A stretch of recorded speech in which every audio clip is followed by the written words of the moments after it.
कहानी का पूरा आनंद लेने के लिए कहानी के पिछले सभी भागों को ज़रूर देखें। उसका लिंक मैं आपको डिस्क्रिप्शन बॉक्स में दे दूँगी और साथ में कमेंट बॉक्स में पिन भी कर दूँगी, तो आप वहाँ से भी जाकर देख सकते हैं। सब नाश्ते के लिए इकट्ठा थे। संजू भी नव्या के साथ सबके पास में ही थी। मिस्टर मेहरा बोले, आरव कहाँ है, दिख नहीं रहा। नव्या बोली, डैड वो तो अभी तक सो रहे हैं, शायद रात देर में सोए होंगे। इस लड़के की आदतें कभी नहीं सुधर सकती। रात को जागता क्यों है, जब सुबह आंख नहीं खुल पाती तो। वो कुछ गुस्से से बोले तो सब उन्हें देखने लगे। आप इतना गुस्सा क्यों कर रहे हैं, शादी की थकान है, सही से सोया नहीं था तो। मिसेज मेहरा ने कहा तो वो बोल पड़े, तो क्या और सब सो रहे थे, हमें निकलना भी है मंदिर के लिए थोड़ी देर में। संजू नजरें झुकाए खड़ी थी। आरू तू क्यों ऐसे काम करता है, रात में तो जगराता कर रहा होगा जो अभी तक पड़ा है। वो मन ही मन बोली। मैं उठा देती हूँ उसे, मिसेज मेहरा ने कहा।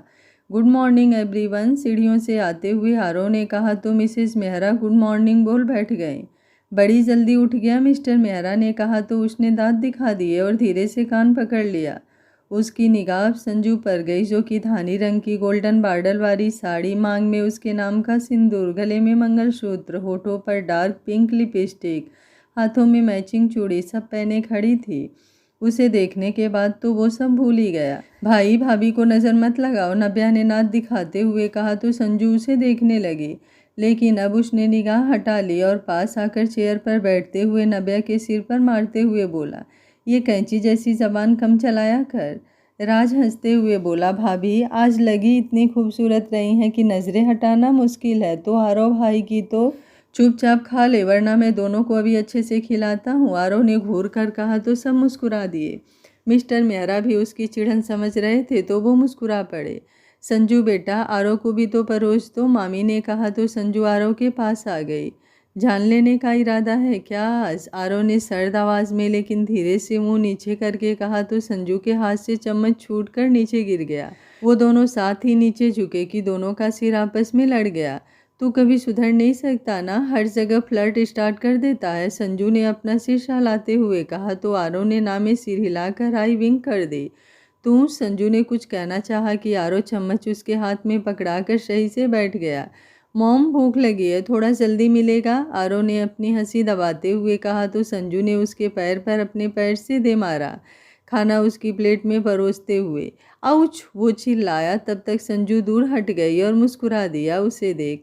क्या हुआ बेटा, मिसेज मेहरा के साथ सब साथी बोले। काका कुछ कुछ भी तो नहीं, चुईया चढ़ गई थी पैर पर और झटका तो लग गई, उसने कहा तो संजू अपनी हंसी दबाते हुए किचन में चली गई। नव्या राज आरव की गाड़ी में बैठे थे। संजू अभी बाहर ही खड़ी थी कि आरव बोला, चलो बैठो, खड़ी क्यों हो। संजू ने उदास होकर मुंह लटका लिया। संजू हमारे साथ बैठेगी, मिसेज मेहरा ने कहा तो आरव की नज़र संजू के चेहरे पर फिर से गई। उसने इनकार में सिर हिला दिया। मॉम आपके चमचे साथ ही बैठे हैं और वो बोर हो जाएगी आप सबके साथ, नव्या भी तो है मेरे साथ ही, आरव ने कहा। संजू तुम्हें कहाँ बैठना है ये बताओ, मिसेज मेहरा ने आरव की खिंचाई करने के लिए कहा। मैं तो कहीं भी बैठ जाऊंगी, उसने सिर नीचे करके बेमन से कहा तो आरव नाराजगी से जाकर ड्राइविंग सीट पर बैठ गया। तभी सबके हंसने की आवाज़ सुन उसने बाहर देखा। संजू भी मिसेज मेहरा को देखने लगी। जाओ बैठो, मैं तो बस मजाक कर रही थी, मिसेज मेहरा ने हंसते हुए कहा तो आरव और संजू को कुछ सुकून आया। राज आरव के साथ आगे बैठा था तो संजू नव्या के साथ बैठ गई और घर के बाकी लोग दूसरी गाड़ी में बैठ कुल देवी के दर्शन के लिए निकल पड़े, जहाँ का रास्ता 5-6 घंटे का था और वो रात तक पहुँचने वाले थे, फिर कल दर्शन करके लौटना था।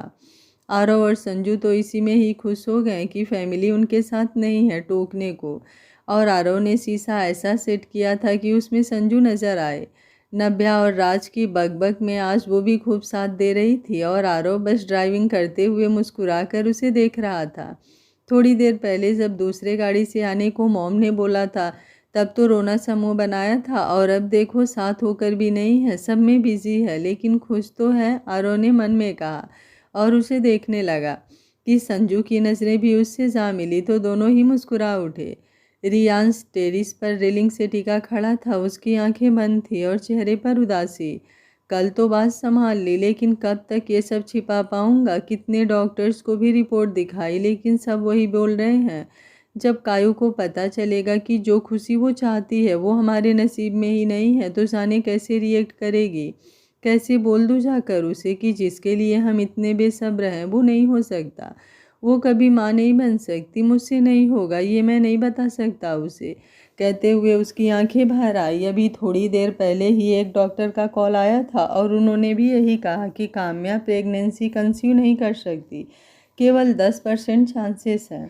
और ये बात सुन रियांश ने जो उम्मीद बटोरी थी वो भी टूट गई, क्योंकि उसने दिल्ली के बेस्ट गायनिकोलॉजिस्ट के पास काम्या की रिपोर्ट भेजी थी।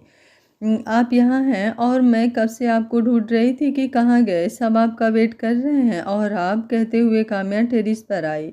उसकी आवाज़ सुनते ही रियांश ने खुद को संभाला और मुस्कुराने की कोशिश करते हुए बोला, बस एक इम्पोर्टेंट कॉल थी, नीचे नेटवर्क नहीं था तो आ गया। क्या छिपा रहे हैं आप, काम्या ने कहा और उसने काम्या को अपने सीने से लगा लिया और उसका सिर सहलाते हुए बोला, सरप्राइज़ है, बताइए ना, काम्या ने जिद करते हुए कहा तो वो उसके गाल खींचकर बोला, वैसे तो सरप्राइज़ बताते नहीं, लेकिन तुम मानोगी नहीं तो बता रहा हूँ, संजू और आरव को हनीमून के लिए गोवा की टिकट्स ली है और तुम्हें भी तो गोवा जाना था ना, तो हम भी चलेंगे। ये सुनते ही वो खुश होकर एक बार फिर उसके गले लग गई। Thank you so much, you are the best, कहते हुए उसने रियांश के गाल पर किस कर लिया तो उसने दूसरे गाल की ओर इशारा किया। ये देख उसने हंसते हुए दूसरे गाल को भी चूम लिया। कितना मज़ा आएगा ना, हम सब साथ चलेंगे, उसने रियांश की बाँह पकड़ कर कहा तो उसने हाँ में सिर हिला दिया। फिर तो ढेर सारी शॉपिंग भी करनी होगी, मैं अभी संजू से बात करती हूँ, फिर हम कल ही शॉपिंग जाएंगे। काम्या लगातार कुछ न कुछ बोलती जा रही थी और वो बस मुस्कुराने की कोशिश में लगा था। आप कुछ बोल क्यों नहीं रहे, रूम में आते ही काम्या ने कहा, क्योंकि वो कब से बकबका रही थी और वो बस चुप था। तुम बोलने का मौका देती हो, रियांश ने उसे चिढ़ाते हुए कहा ताकि वो उसके मन की जान पाए। हुआ भी यही। व्हाट डू यू मीन, मैं आपको बोलने का मौका नहीं देती, काम्या ने पिलो उसके ऊपर फेंकते हुए कहा। सच तो है, अब देखो मैंने बोला भी तो लड़ाकू बीवी की तरह लड़ने लगी, रियांश ने उससे बचने की कोशिश में भागते हुए कहा, क्योंकि उसने अब जग उठा लिया था जो पानी से भरा था। आप ना बहुत बहुत बहुत ज़्यादा दुष्ट होते जा रहे हैं, काम्या ने उसके पीछे दौड़ते हुए पानी फेंका, जो थोड़ा बहुत ही रियांश पर पड़ा और बाकी सब फर्श पर। ये देख रियांश अपनी जगह पर रुक हंसने लगा। काम्या ने मुंह फैला लिया उसे खुद पर हंसता देख। वैसे ये अच्छा है, पहले लड़ती हो फिर जब हारने लगती हो तो क्यूट सा फेस बनाकर रिझाने लगती हो मुझे, रियांश ने उसके पास आते हुए कहा। तो काम्या ने पास में रखा वास फेंकते हुए कहा, मेरे पास मत आना, अब आप बड़े आए। वो भुनभुनाई तो वो फिर से हंस दिया। उसे ऐसे परेशान करना ये तो रियांश का फेवरेट काम था। काम्या अब गुस्से से आगे बढ़ी कि पानी गिरने से फिसल कर गिरती कि रियांश ने जल्दी से कदम बढ़ाकर उसे बाहों में थाम लिया। काम्या ने देखा अब रियांश का चेहरा एकदम गुस्से से भरा था। सॉरी मैंने जानबूझकर नहीं किया, पानी गिरा है ये नहीं देख पाई, वो सही से खड़े होते हुए बोली। अभी गिर जाती तो लगती ना, वो उससे दूर हटकर बोला, लेकिन लगी तो नहीं, और जब तक आप साथ हैं कुछ नहीं होना मुझे, ना ही किसी बात की टेंशन लेनी है, क्योंकि आप सब संभाल लेंगे, काम्या ने उसको हक करके कहा। तो रियांश ने अपनी आंखें बंद कर ली, लेकिन अपना हाथ उसके ऊपर नहीं रखा। तो काम्या ने उसका हाथ अपनी पीठ पर रख दिया तो वो मुस्कुरा उठा। राजू ये रूम आकर साफ करो, रियांश ने आवाज़ दी और काम्या को बाहों में उठाकर बालकनी में पड़े झूले पर लाकर बैठा दिया और वो भी उसके पास बैठ गया। काम्या ब्रेक टाइम में हॉस्पिटल में फ्री हुई, लेकिन आज ना तो आरव था और ना ही संजू, तो उसे अच्छा नहीं लग रहा था। तभी उसे कुछ याद आया और उसके चेहरे पर मुस्कान आ गई। आज उन्हें सरप्राइज़ करती हूँ सोच उसने गाड़ी की चाबी उठाई और रियांश के ऑफिस की ओर निकल गई। जैसे ही उसने ऑफिस में कदम रखा सब झुककर उसे गुड आफ्टरनून विश करने लगे। उसने सबकी तरफ देखते हुए एक स्माइल दी और रियांश के केबिन की ओर जाने लगी। तो सिया, जो रियांश की सेक्रेटरी थी, बोली, मैम सर अभी कॉन्फ्रेंस रूम में बिजी हैं, उनकी कोई मीटिंग चल रही है। ओके, कहाँ है, मुझे चलना है, काम्या ने कहा तो सिया उसे देखने लगी। मिस सिया चलें, काम्या ने कुछ सख्त होकर कहा तो सिया ने हड़बड़ाकर हाँ कहा और कॉन्फ्रेंस रूम के पास जाकर इशारा किया। काम्या ने उसे गेट खोलने को कहा तो वो डर कर बोली, मम्मा मैम, सर को कोई डिस्टर्ब करे, उन्हें पसंद नहीं, वो गुस्सा करेंगे। काम्या ने उसे घूरते हुए तेजी से डोर खोल दिया तो अंदर चल रही मीटिंग में बैठे लोग चौंक कर उस तरफ देखने लगे। व्हाट नॉनसेंस इज दिस, कौन है वहाँ? रियांश गुस्से में मुंठियाँ कसते हुए अमन को देखने लगा तो अमन ने कहा।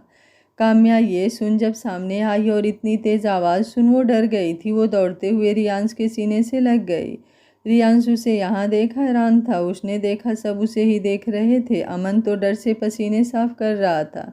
मीटिंग इज ओवर, रियांश ने तेज आवाज़ में कहा तो सब बिना कुछ बोले बाहर चले गए। अमन जा ही रहा था कि रियांश की आवाज़ उसके काने में पड़ी। से सॉरी। काम्या अब रियांश से अलग हुई और उसे देखने लगी, लेकिन उसकी निगाह अमन पर थी। सॉरी मैम, उसने हकला कर कहा। कोई बात नहीं भैया, आप सॉरी मत बोलिए, आपको कहाँ पता था कि मैं हूँ, अब आप जाइए, काम्या ने कहा तो वो चला गया। रियान सब हाथ बांध कर उसे घूरने लगा तो वो मुस्कुराते हुए उसकी शर्ट के बटन खोलने लगी। वो समझने की कोशिश कर रहा था कि वो क्या करना चाहती है। जब उसकी उंगलियां रियांश के सीनों को छूने लगी तो उसका गला सूखने लगा। उसने काम्या की कमर में हाथ डाल करीब कर लिया और उसकी आंखों में देखते हुए धड़कते दिल से बोला, क्या करना चाहती हो यहाँ? और ये अचानक से यहाँ आना, फिर ये सब? काम्या ने उसके होठों पर उंगली रख दी। कितना बोलते हैं आप, चुप रहिए। अब वो बोली और हसरत भरी निगाह उसके चेहरे पर डालते हुए उसकी तरफ झुककर उसकी गर्दन पर अपने लब रख दिए तो रियांश जम सा गया।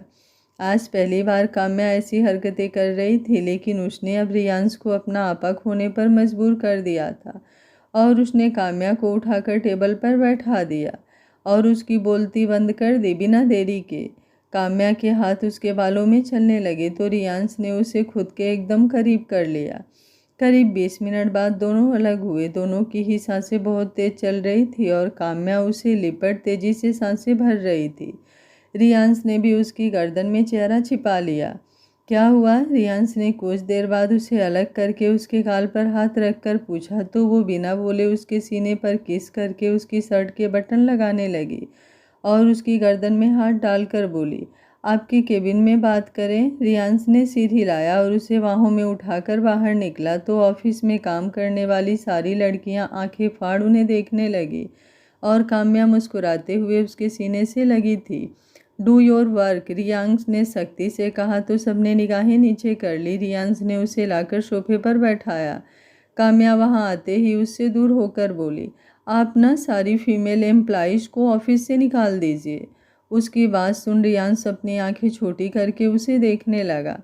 आपको सब बुरी नज़र से देखती हैं। मैंने देखा अभी जब आई तो सब आपके बारे में बातें कर रही थी और कुछ ने तो आपकी फ़ोटो भी अपने फ़ोन में लगा रखी है और मुझे ये सब नहीं पसंद कि मेरे अलावा कोई आपको उस नज़र से देखे। और हाँ, ये इतना बन के आने की कोई ज़रूरत नहीं है। इतने अच्छे लगते हैं कि कोई करे भी क्या। और एक बात ये भी, बटन खुलनी नहीं चाहिए शर्ट की एक भी, जब तक यहाँ हैं। थोड़ी देर पहले काम्या जब सेकंड फ्लोर पर आई थी तो 3-4 लड़कियां आपस में अपनी चेयर एक और करके बातें कर रही थी। यार, अपने बॉस कितने हॉट हैं ना, और जब अपनी शर्ट के 2 बटन खोल कर रखते हैं तो उनकी परफेक्ट बॉडी नज़र आती है। काश मुझे मिले तो मैं भी कैसे भी करके उन्हें पटा लेती। वो भूल मत, उनकी वाइफ है और वो मैरिड है और वो किसी को भाव नहीं देते। मैंने एक बार बात करने की कोशिश की थी, बहुत चिल्लाए थे। अब तो बस उनकी फ़ोटो से ही काम चलाना पड़ता है। हाँ, वो तो मेरे पास भी है। देख इसमें कितने हॉट लग रहे हैं। आज सुबह जब मैं केबिन में गई थी तो चुपके से ली थी ये पिक और उन्होंने मुझसे बात भी की थोड़ी देर तक पर्सनली। कहते हुए एक लड़की ने अपना फ़ोन दिखाया और किस कर लिया। कितनी कमीनी है, मेरे पति पर नज़र डालती हैं। इन्हें भी आज बताकर रहूँगी कि मैं क्या चीज़ हूँ, काम्या ने कहा और शिया को बुलाकर चली गई। काम्या ने यह सब याद करते हुए कहा तो रियांश को हंसी आ गई उसकी बात सुनकर। कोई कैसी भी नज़र से देखे लेकिन मैं तो तुम्हें ही देखता हूँ ना, रियांश ने काम्या को खुद को घूरता पाकर अपनी हंसी रोकते हुए कहा। आपको बहुत हंसी आ रही है ना, वो ज़्यादा पसंद है तो उनसे ही शादी कर लेते। बता रही हूँ मैं आपको, अगर कोई आसपास भी दिखा ना आपके तो मैं छोड़ूंगी नहीं किसी को, काम्या ने गुस्से से कहा तो रियांश ने उसको खींचकर गले से लगा लिया। बस बस, काम डाउन मेरी शेरनी, कोई नहीं दिखेगा काम के अलावा, तुम्हें डरने की ज़रूरत नहीं है। रियांश ने उसकी पीठ पर हाथ फेरते हुए कहा। दिखना भी नहीं चाहिए, अब मुझे भूख लगी, आपके साथ लंच करने के लिए ही तो आई थी, काम्या ने कहा तो रियांश ने मुस्कुराकर उसका सिर सहलाते हुए फ़ोन कर दिया किसी को खाना लगाने को।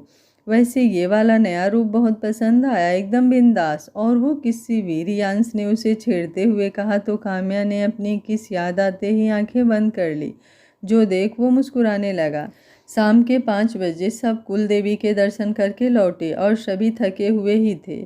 आज से संजू और आरव की पाबंदी भी खत्म होनी थी। मिस्टर मेहरा, मैं तो आराम करने जा रही हूँ, कहकर वो अपने रूम में चले गए। संजू भी बोली, आंटी मैं भी जाऊँ थोड़ी देर के लिए, रूम में सिर दर्द हो रहा है। जाओ, उन्होंने कहा तो संजू नव्या के साथ जाने लगी तो वो बोली, आज अपने रूम में जाओ, सारा सामान भी रखवा दिया है तुम्हारा। ये सुनते ही आरव के चेहरे पर दुनिया भर की खुशी आ गई और उसने मिसेज मेहरा को हक कर लिया। संजू आरव को देखने लगी तो राज बोला, ताई जी, भाई तो भाभी को उठा कर ले जाएंगे ना, भैया की शादी में तो यही हुआ था। उसके ये कहते ही मिसेज मेहरा ने मुस्कुराकर हाँ कहा तो आरव ने संजू को बाहों में उठा लिया। संजू को तो बहुत शर्म आ रही थी। उसने धीरे से उसके गले में अपनी बाहें डाल दी और वो मुस्कुराता हुआ अपने रूम की ओर बढ़ने लगा। फाइनली अब हमारा इंतज़ार खत्म हुआ, उसने संजू को देखकर कहा तो उसने शर्म से अपना चेहरा आरव के सीने में छिपा लिया। आरव ने मुस्कुराकर पैर से ही डोर खोला तो हैरान रह गए दोनों। पूरा रूम कैंडल्स की रोशनी से चमक रहा था और बिस्तर भी लाल गुलाब की पंखुड़ियों से सजा था। परफेक्ट, उसने संजू को उतारते हुए कहा। आरू, संजू ने धीरे से उसकी शर्ट पकड़ते हुए कहा। आरव ने डोर लॉक करते हुए कहा। ये सब क्या है, उसने कहा तो आरव ने उसे बाहों में भरते हुए प्यार से उसके गाल पर किस करके कहा। हमारी फर्स्ट नाइट है मम्मा, मुझे चेंज करना है, सिर भारू हो रहा है, संजू ने हकलाते हुए कहा तो आरव ने उसे छोड़ दिया। उधर है वाशरूम, उसने उखड़े स्वर में कहा और अपनी शर्ट निकालने लगा। वहाँ एक ड्रेस रखी थी, मन हो तो पहन लेना, आरव ने कहा तो संजू ने देखा सोफे पर एक पैकेट था, वो लेकर वाशरूम में चली गई। कुछ देर बाद वो शावर लेकर बाहर आई। उसके बाल गीले थे जिनसे पानी टपक रहा था। उसने पर्पल कलर की घुटनों से थोड़ा ऊपर तक की नाइटी पहनी थी और डार्क रेड लिपस्टिक। उसने देखा आरव बालकनी में खड़ा है तो वो मुस्कुराते हुए जाकर उसे पीछे से ही हक कर लिया। आई लव यू, वो उस पर अपनी पकड़ मजबूत करते हुए बोली तो वो मुस्कुरा दिया। लव यू टू, कहते हुए उसने संजू को आगे खींच लिया और उसे ऊपर से नीचे तक देखने लगा। वो बहुत ही सुंदर लग रही थी आज। संजू ने उसकी लाइट ड्रेस पहनी, इससे वो बहुत खुश था। थैंक यू, वो उसकी कमर में हाथ डालकर उसे पास करके बोला। बस थैंक यू, संजू ने शरारत से कहा तो वो उसे देखने लगा। उसने अब झुककर उसके लबों को छू लिया। आई वांट यू, आरव ने बड़ी हसरत से उसके बालों को पीछे करते हुए कहा तो संजू ने पलकें झपकाकर उसे सहमति दे दी। आरव ने अब उसके कंधे पर अपने लब रख दिए और उस पर अपने प्यार की बारिश करने लगा। संजू ने कसकर उसकी शर्ट पकड़ ली। उसने अब संजू के चेहरे को देखते हुए उसके होठों को लॉक कर दिया और दोनों एक दूसरे में खो गए। इतनी मशक्क़त के बाद उनके प्यार और रिश्ते को मंजिल मिली थी, लेकिन वो अब तक अधूरे थे और आज पूरे हो गए थे, तन और मन से। दोनों एक दूसरे के हो रहे थे। सुबह जब संजू की आंख खुली तो देखा आंखों के सामने आरव का चेहरा। देखकर उसके चेहरे की रंगत गुलाबी हो गई। रात की बातें याद आते ही उसके लबों पर शर्मीली सी मुस्कान आ गई। उसने उठने की कोशिश की कि आरव ने उसे खुद से चिपका लिया। आरू, सुबह हो गई है, उठ जा, उसने धीरे से कहा। गुड मॉर्निंग, आरव ने उसके माथे पर किस करते हुए आंख बंद किए ही कहा। हट ना, छोड़, मुझे उठना है, संजू ने कसमसाते हुए कहा।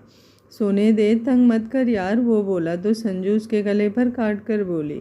और जो मुझे तंग किया उसका क्या? आरव ने अब अपना गला सहलाते हुए आंखें खोली तो वो शरारत से मुस्कुरा रही थी। तूने मुझे काटा जंगली बिल्ली, अब बताता हूँ, उसने उसके ऊपर होते हुए कहा। नहीं तो मुझे उठना है, अभी नहीं प्लीज़ यार, वो बोली। लेकिन आरव ने सब इग्नोर करते हुए उसकी बोलती बंद कर दी। पहले तो वो हटाने लगी उसे, फिर वो भी उसका साथ देने लगी और दोनों सब भूल एक बार फिर एक दूसरे में खो चुके थे। गोवा में अपना हनीमून मनाने के आज 1 हफ्ते बाद चारों वापस आए। अभी जैसे ही वो एयरपोर्ट पर उतरे, रियांश का ड्राइवर गाड़ी लेकर आ गया। चलो हमारे साथ ही, अभी तुम्हारी गाड़ी भी तो नहीं आई, रियांश ने आरव से कहा। ड्राइवर उनका सामान रख रहा था। नहीं यार, तुम दोनों जाओ, बस अभी आ जाएगी गाड़ी, कॉल किया था, आरव ने उसके कंधे पर हाथ रख कर कहा। काम्या ने संजू को देखा तो उसने भी आरव की हाँ में हाँ मिलाई। जीजू जाइए, हम चले जाएंगे। तभी उसे सामने से आती हुई गाड़ी देखी। वो देखिए आ गई हमारी गाड़ी, रियांश ने मुस्कुराकर उनको बाय कहा। आरव और संजू अपने घर के लिए निकल गए और इधर रियांश और काम्या भी। काम्या रियांश की बाँह पर सिर टिकाकर बैठी थी। वो बहुत ही खुश थी इस ट्रिप से, लेकिन अब थक गई थी। सो जाओ, घर आ जाएगा तो जगा दूंगा, रियांश ने उसकी कमर में हाथ लपेटते हुए और दूसरा हाथ से उसके सिर को सहलाते हुए कहा। सो जाओ, घर आ जाएगा तो जगा दूंगा, रियांश ने उसकी कमर में हाथ लपेटते हुए और दूसरे हाथ से उसके सिर को सहलाते हुए कहा। जगा देना, उठाकर मत ले जाना, जैसे हर बार करते हैं जब सो जाती हूँ तो, वरना मैं नहीं सोने वाली, भाभी मेरी खिंचाई करती हैं, काम्या ने मासूमियत से कहा। हाँ बाबा, जगा दूंगा, रियांश ने उसके गाल पर हाथ रख कर कहा तो वो उसके सीने से सिर लगाकर बैठ गई। रियांश ने उसके इर्द गिर्द अपनी बाहें लपेट दी। कुछ ही देर में वो सो गई। गाड़ी धीरे ही चलाना, रियांश ने ड्राइवर से कहा ताकि वो जगे नहीं। यस सर, ड्राइवर ने कहा तो रियांश ने अपना मोबाइल निकाला और उसमें देखने लगा। उसने अब अमन को कॉल लगा दी। Good noon sir. आज कोई मीटिंग तो नहीं है ना? सर, वो जो आपको अटेंड करनी थी वही बाकी है, अभी मित्तल साहब का भी कॉल आया था।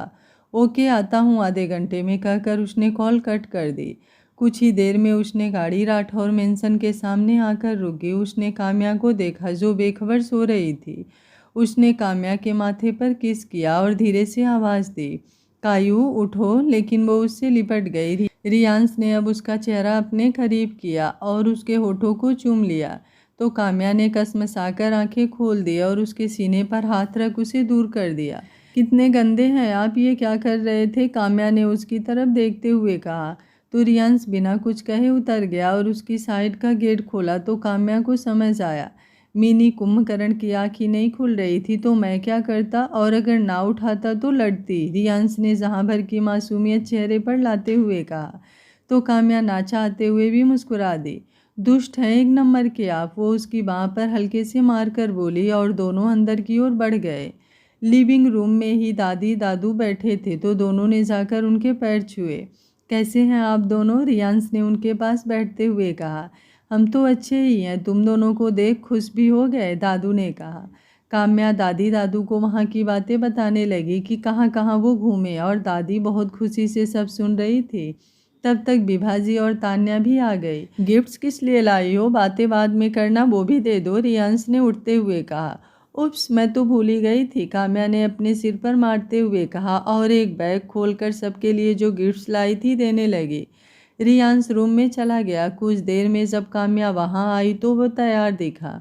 वो पूछती उससे पहले ही रियांश उसके करीब आया और उसके सिर को चूम कर बोला, ऑफिस जा रहा हूँ, ज़रूरी काम है, इतने दिन नहीं था तो शायद आने में भी लेट हो जाए, तो तुम वेट मत करना, कल चले जाना ना, अभी तो थक गए होंगे और कुछ खाया भी तो नहीं आपने अभी, काम्या ने उदास होते हुए कहा। कैंटीन में खा लूँगा, रियांश ने उसके गाल थपथपाकर कहा और चला गया।